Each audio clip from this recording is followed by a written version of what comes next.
안녕하세요. 마데테스의 자폐에 관한 이야기입니다. 어떻게 다들 잘 지내셨나요? 저희는 지난 한 20일 동안 좀 변화가 있었습니다. 그래서 그것 때문에 좀 머리가 복잡하고 어떻게 해결해야 되나 라는 근심에 고민에 있었던 것 같아요. 아마 자폐아이를 기르면서 아마 그런 고민 안 하는 부모는 없을 거라 생각합니다. 치료. 요즘 어떤 생각이 드냐 하면 저희 아이는 여러 번 말씀드렸지만 중증이라 그랬잖아요. 그러니까 어제도 책상에 앉아서 그 IEP, Triennial 3년마다 한 번씩 하는 좀 딥한, 좀 깊게 들어가는 IEP 자료를 이제 작성을 하고 있었는데 학교 사이콜로지스트, 그러니까 학교 정신과 의사, 뭐 정신의학사, 상담사, 그 의사분이 서베이를 좀 해달라고 보내왔어요. 여러 가지 그 답을 하는 중에 아이가 처음 다이고노스 진단을 받은 게 몇 년 전인데 그때랑 지금이랑 아이가 해는 패턴들이 거의 바뀐 게 없어요. 한 두 가지 정도가 좀 체인지가 있는데 그것도 뭐 significant, 그러니까 굉장히 변화가 있는 게 아니고 어쨌든 12년 전 다이그노스 받을 조금의 변화는 생겼다라고 썼는데 그래도 바뀐 게 없다. ABA 행동치료를 12년 동안 했어요. 그리고 그 중에 occupational therapy, speech therapy, speech therapy는 on and off가 자주 있었기 때문에 그리고 아이가 말하는 걸 너무 어려워하기 때문에 굳이 어쨌든 그런 어려움이 좀 있었던 것 같아요. 그래서 그런 걸 계속 쳐다보고 들여다보고 하다가 열흘 전에 제가 영상을 찍어야 된다고 생각하던 그 시기쯤에 저희 ABA 테라피스트 컴퍼니, 그러니까 ABA 테라피를 제공해주는 그 회사로부터 아이의 테라피를 중단하겠다 라는 얘기를 들었습니다. 이제 중단하겠다. 이제 서비스를 아예 안 하겠다라는 얘기예요. 그래서 그러니까 아빠로서 너무 황당하잖아요. 그게 굉장히 사실 굉장히 황당스러운 거예요. 안 하겠다 그랬으니까. 그래서 일단 얘기를 들었습니다. 얘기를 들었는데 뭐라 그러냐면 자기들은 보험회사가 요구하는 걸 맞춰줄 수 없다 라고 얘기하더라고요. 그러니까 여기서 어떤 문제가 생기냐면 속된 말로 제가 갖고 있는 의료보험은 사람들에게 미국에서 탑으로 생각하는 의료보험이에요. 사실은 제가 예전에 그 생활할 때 그 일했던 데서 제공받았던 것을 리타이어 하면서 계속 제공받고 있는 의료보험이고 연방정부 의료보험인데 사실 커버리지나 제공하는 거에서는 너무너무 좋다고 생각하고 많은 이들이 좋다라고 얘기하는 의료보험 중에 하나입니다. 그런데 ABA 섹터로 들어오니까 이게 좋은 건가? 라는 퀘션 마크가 요즘에 생기기 시작했어요. 그러니까 저희 식구들이 병원 들락날락 거려서 치료받고 진단받고 약 받아먹고 뭐 이런 거는 사실 전혀 문제가 없고 또 아직 그렇게 크게 아픈 사람은 저 외에는 없고, 그러니까 저희 둘째 아이는 아픈 게 아니라 장애인이잖아요. 디세이블이니까 이건 아픈 거하고 좀 다른 거죠. 불편함을 가지고 태어난 아이. 그래서 그 불편함을 좀 개선시키기 위해서 그 ABA 치료를 받고 있었는데 회사가 못하겠다 그랬어요. 그래서 제가 보험회사랑도 전화를 하고 이 회사랑도 통화를 했습니다. 방금도 말씀드렸지만 이 보험회사에서 아니 그 ABA 회사에서 얘기하는 거는 보험회사의 요건을 충족시켜주지 못하겠다. 그래서 스탑하겠다. 근데 저는 그 보험회사랑 그리고 또 보험회사랑 얘기를 하고 나니까 보험회사는 그럼 우리가 다른 컴퍼니 찾아줄게. 근데 이게 저한테는 굉장히 답답한 게 그러니까 이 ABA 테라피는 병원 소속들이 아니에요. 다 개인 회사들이에요. 그러니까 병원은 사람을 살려야 되는 그런 게 있는 것 같아요. 그래서 모든 보험을 웬만하면 다 받아요. 근데 이 개인 회사는 셀렉티브예요. 자기들에게 입맛에 맞고 자기들이 충족할 수 있는 보험회사만 선택적으로 받을 수 있어요. 그러니까 자기들의 선택인 거예요. 제가 요번에 이 과정을 겪으면서 다 아는 거예요. 보험회사는 ABA 테라피 치료에 대한 돈을 의무적으로 내야 돼요. 그건 캘리포니아 주의 의무예요. 모든 보험회사는 자폐 아이들의 ABA 테라피에 대한 치료비를 내줘야 돼요. 그런 의무사항입니다.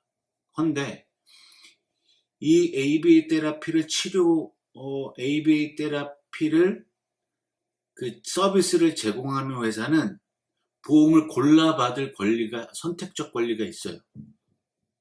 요번에 알은 사실이에요. 그래서 자기들이 받고 싶은 보험을 선택적으로 안 받을 수도 있고 받을 수도 있고. 그리고 또 제가 새로 한 사실은 서비스 프로바이더잖아요. 그 미국에 사시는 분들은 아실 거예요. 그 어떤 그 리테일 스토어나 레스토랑 가시면 우리는 당신에게 서비스를 거절할 권리가 있습니다. 뭐 we refuse to service to 뭐 individual 뭐 이렇게 써 있어요. 그거와 똑같아요.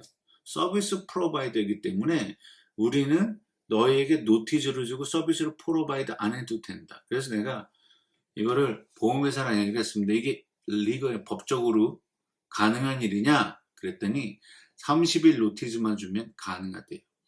아이의 치료와 성장과 발달과 상관이 없이 서비스 프로바이더의 선택으로 인해서 아이의 서비스를 차단할 수도 있고 끊을 수도 있고요. 그리고 또 새로운 사실은 보험회사들이 리스트릭션이 세져요. 보험료가 워낙 많이 나가는 것 같기도 하고 그러다 보니까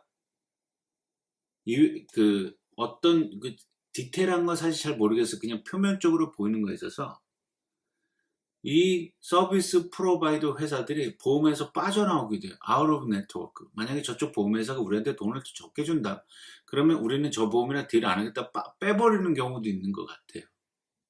그래서 이제는 아웃 오브 네트워크. 나는 이제 이 보험회사 네트워크 안에 있기 때문에 이 보험을 갖고 있는 사람이 우리의 서비스를 받으려면 네 개인적인 돈 내고 받아라. 뭐 이런 식의.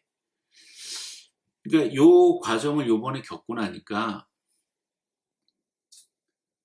장애를 가진 이 아이는 사회적 비즈니스 논리의 희생자가 될 수밖에 없겠다라는 생각을 했어요. 이거는 제가 보험회사의 팔러시를 바꿀 수 있는 힘이 있는 것도 아니고요. 서비스 프로바이더에게 압력을 넣을 수 있는 또한 그런 힘을 갖고 있는 사람도 아니고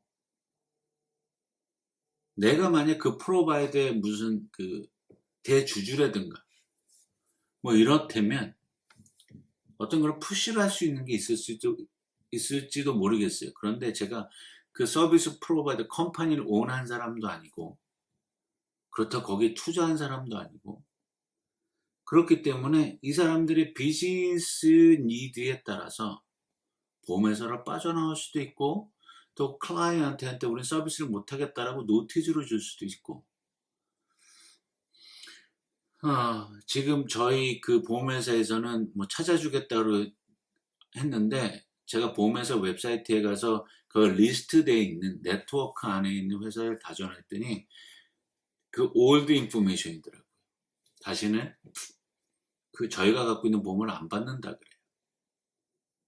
겨우 한 군데 찾아서 지금 웨이팅 리스트에 올려놨는데 이게 될까 안 될까 지금 사실 고민입니다. 얼마를 또 기도를 했죠. 사실 근데 제가 아까 이제 중간쯤만 말씀드렸는데 이게 과연 하는 게 옳은가? 그 사이콜로지 서베이를 쭉 쓰면서 아이가 2살쯤에 그 2살쯤에 했던 그 기록이랑 지금 기록이랑 잘 보면 거의 바뀐 게 없어요. 물론 이제 성장하면서 바뀐 게 있는데 사이콜로지컬리 걔네들이 묻는 문항에 아이가 딱 핏이 되지 않으니까 뭐 발전이 없다고 봐야죠. 그 문항 자체를 바꿔서 이러이러 할 수 있느냐 없느냐를 물어본다면 할 수 있다 모르는데 이게 딱 정해진 문구라서 우리 아이가 할 수 있는 게 그 문구 안에서는 되게 리밋이에요.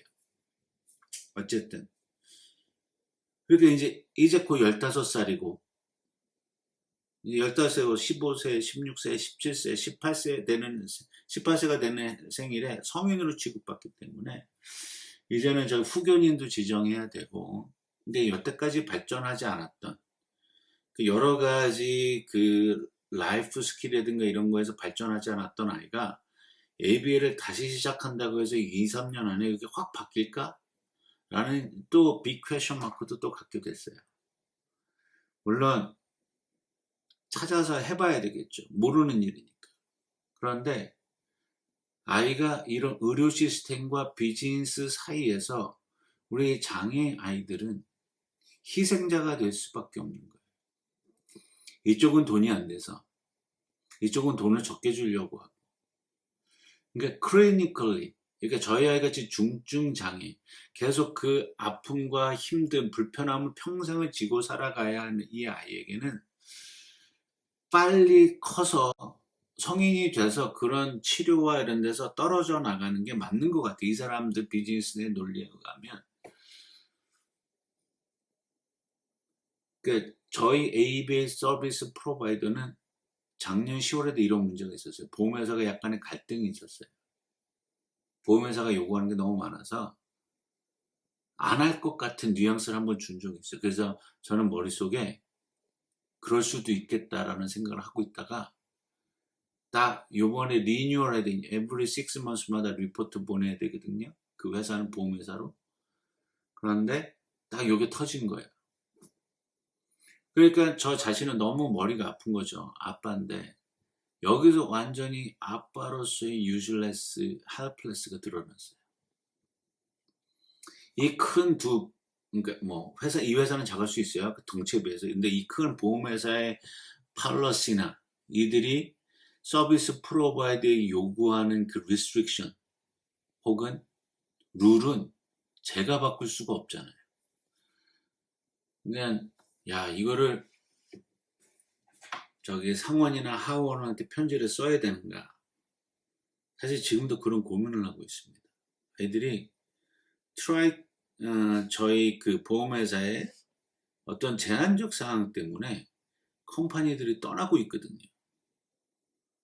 그러면 이거를 얘기를 해야 되는 거 아닌가. 근데 또 이게 참 불행하게도 제가 살고 있는 이 주 캘리포니아 주에 제한 사항이 많아요. 특히 제가 사는 동네. 그럼 내가 이사를 가야 되는가? 타주로. 그런 그러니까 이게 그래서 많이 고민이 돼요. 이사를 가는 게 맞는가? 아닌가? 곧 성인이 될 건데 또 이사 간다고 그 2, 3년 안에 어떤 획기적인 변화가 있는 것도 아닐 텐데 이걸 어떻게 해야 되나? 이런 고민 중에 또 다행인 거는 저희 아이가 스피치 언어 치료가 작년 6월, 7월쯤에 스탑이 됐어요. 아이 비헤이비어 때문에 스탑이 됐는데 저희 아이가 OT, 어큐페이셔널 테라피 받고 있는 데서 스피치 테라피 뉴 페이션스를 받는다고 그래요. 근데 다행히 이 회사는 저희 인슈런스를 잘 받고 저희 보험회사는 아무 이슈가 없어요. 그래서 요번에 스피치를 테라피 들어갑니다. 그런데 여기도 조건이 붙었어요. 아이가 너무 올드해서 스피치 이밸리에이션을 해보겠지만 가능성이 있어야만 치료를 시작하겠다는 게 전제 조건이에요. 이제 너무 올드해서 이밸류에이션을 해봐야 알겠다 그러더라고요. 올디스트 원이래요. 아니, 저도 알아요. 이 작업치료에 오큐페이셔널 테라피 그곳에 가면 저희가 제일 올드예요. 근데 지적으로는 거의 영한 아주 어린 애들하고 맞먹으니까. 그래도 한쪽 문이 닫혀서 한쪽 문이 열려도 좋긴 한데, 그러면 나는 ABA 테라피를 일주일에 25시간씩 받았었는데, 물론 다 채우진 못했지만, 그러면 그 남은 시간 나는 뭘로 채워야 될까? 또 그게 고민이 시작이 되는 거죠. 제가 오늘 하고 싶은 얘기는 저희 장애 아이들은 어떤 거대한 시스템에서 피해자일 수밖에 없구나라는 거예요.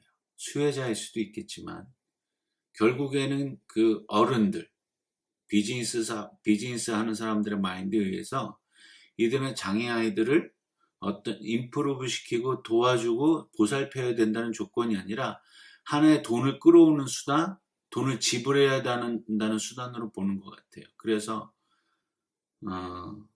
빅팀이 된 것 같아서 그 비즈니스 논리의 희생자가 된 것 같아서 지난 20일 동안 답답했습니다.